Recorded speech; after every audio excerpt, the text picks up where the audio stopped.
Sir वो तो दूर था, लेकिन प्रशासनिक अधिकारी यहाँ पर भी आपकी लेवा कोई नजर नहीं आया। नहीं देखो, प्रशासनिक अधिकारी सब इनके मतलब किसी भी कार्य के प्रति हमेशा तत्पर हैं। यहाँ तो नजर नहीं आया ना सर। देखो दिल से सभी इसके लिए तत्पर हैं। ये जो अपने बीडीपीओ महोदय की तरफ से ये भी आए हुए हैं, सरपंच साहब भी हैं, तहसीलदार साहब भी हैं, मैं भी हूँ, एसएचओ साहब भी हैं यहाँ पे, तो सभी हैं यहाँ पे। सर अभी दूसरा व्यक्ति है जैसे यदि विजय है, इससे पहले भी एक डेड बॉडी आई थी, तो उसको क्या मदद मिली अब तक प्रशासन की ओर से दी गई है? देखो जो भी स्कीम के लिए वो एलिजिबल हैं, किसी भी के लिए एज पर रूल उनको उसको सहायता दी जाएगी। ठीक है, मैं आपसे भी उम्मीद करता हूँ कि आप सभी युवाओं को प्रेरित करें कि वो बाहर जाने के बजाय देश में ही उचित रोजगार के अवसर तलाश करें। सरकार भी काफ़ी प्रयासरत है कि देश में ही विभिन्न प्रकार के अवसर युवाओं को मिले और वो बाहर युद्ध जैसी स्थिति में भाग लेने से बचे। कौन सा भी क्या मामला था, इस लड़के का क्या नाम था, कब गया था जी, क्या जानकारी है? नाम जी इसका विजय पुनिया था और गांव कुमारिया का लड़का था और ये विदेश गया था। बेचारा कर्ज लेके गया था, भी कर्ज रहेंगे कुछ पैसे कमा के ले आएंगे, लेकिन वहाँ रशियन आर्मी में भर्ती होकर यूक्रेन के साथ युद्ध था, उस युद्ध में ये लड़का मारा गया। सब कब गया था, कोई ऐसी जानकारी है जी? ये फरवरी के बता रहे जी, फरवरी में गया था जी। पिछले साल? हाँ जी। तो वहाँ क्या कोई आर्मी में पहले आर्मी में भर्ती हुआ था? नहीं, पहले कोई और काम करने गया था, फिर उनके साथ कोई लेडीज के साथ कांटेक्ट हुआ, भी आपको आर्मी में भर्ती करा देते हैं, तो उसी बाद में वो लालच दिया कुछ, उसमें चले गए। तो लेकिन उन्होंने कहा था कि भाई हम आपको ट्रेनिंग देंगे, ट्रेनिंग के बाद आपको आर्मी में भर्ती कर दे, लेकिन उनको ट्रेनिंग 10 दिन के बाद उनको हथियार थमा दिए।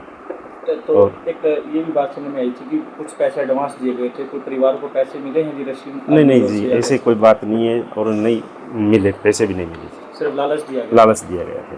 तो अब ये प्रशासन भी पहुंचा था, तो प्रशासन ने क्या मदद की बात कही है? कोई परिवार को नौकरी की या कैसे? नहीं, ऐसी कोई बात नहीं की जी, प्रशासन आया हुआ था, लेकिन मैं प्रशासन से भी कहूँगा जी, वो गरीब लड़के हैं तो उसको मदद हो उसकी जितनी भी तो मदद करें। तो पहले क्या कुछ प्रयास किए गए थे? प्रयास तो पहले हम गए थे, हम गांव के लोग भी गए थे, जिस तरह जिलाध्यक्ष हो गया, राम जी के पास भी गए थे, तो वहाँ गए थे तो उन्होंने दिया कि हम करें, कोशिश कर रहे हैं।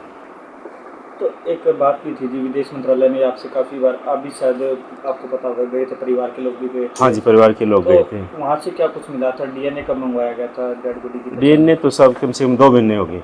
अच्छा। जब डीएनए की उनको पास रिपोर्ट आई थी, वही मेरे पास भी उनका पुलिस वालों का फोन आया था, भी उनका डीएनए चाहिए उसकी माता का, तो मैंने उनको बचाने के प्रयास पूरे किए गए हैं? हाँ, बचाने के पूरे प्रयास किए गए थे। और भी युवाओं से अपील करेंगे इस प्रकार के ट्रैप में ना आए? युवा से अपील करता हूँ जी, गांव में जो धंधा है, अपने भारत में भी बहुत धंधे हैं, तो करने के लायक है तो विदेश में न जाए। परिवार में कौन कौन सदस्य है और स्थिति की अगर बात करें तो कैसी है स्थिति? तो परिवार में 2 लड़के थे, एक लड़का चला गया, एक लड़का और उसकी माँ बची, उसके पिताजी पहले गुजरे हुए थे। और रही स्थिति की बात तो उसके शायद आधा किला ज़मीन आती होगी सर। परिवार में कमाने वाला यही लड़का जो बच्चा है, यही। तो बाकी भी से छोटा भाई है जी? कैसे? हाँ, छोटा भाई है। वो भी पढ़ रहा है जी? कैसे? नहीं, वो पढ़ रहा है।